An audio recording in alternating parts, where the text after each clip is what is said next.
கிறிஸ்துக்குள்ளார இருக்கிற நாம ஒரு உத்வேகமா எந்தூசியாசத்தோட நம்பிக்கையோட கூட விசுவாசத்தோட கூட பேசணும், நடக்கணும், செயல்படணும். சிந்தையில மாற்றம் வரணும். ஆமென். என்னால முடியல, நடக்கல, நெகட்டிவா பேசிட்டு இருக்க கூடாது. ஹல்லேலூயா. அப்படி ஒருவேளை அப்படி மனசு இருந்தாலும் கர்த்தாவே உன்னுடைய பலத்துக்காக ஸ்தோத்திரம். ட்ரான்ஸ்ஃபர் பண்ணுங்க. உள்ளார இருக்கு கருவுல குழந்தை இருக்குதுங்க. குழந்தைக்கு யார் சாப்பாடு கொடுக்கறது? எக்ஸ்ட்ரா ஏதாவது சாப்பாடு போடுறீங்களா குழந்தைக்கு? எப்படி என்ன பண்ணுது?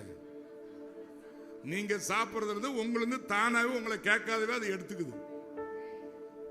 அதே மாதிரிதான் கிறிஸ்துக்குள்ளார நான் எனக்கு என்னென்ன தேவையோ அவர்கிட்ட இருந்து ஆட்டோமேட்டிக்கா எனக்கு டிரான்ஸ்ஃபர் ஆகி வந்துகிட்டே இருக்கு.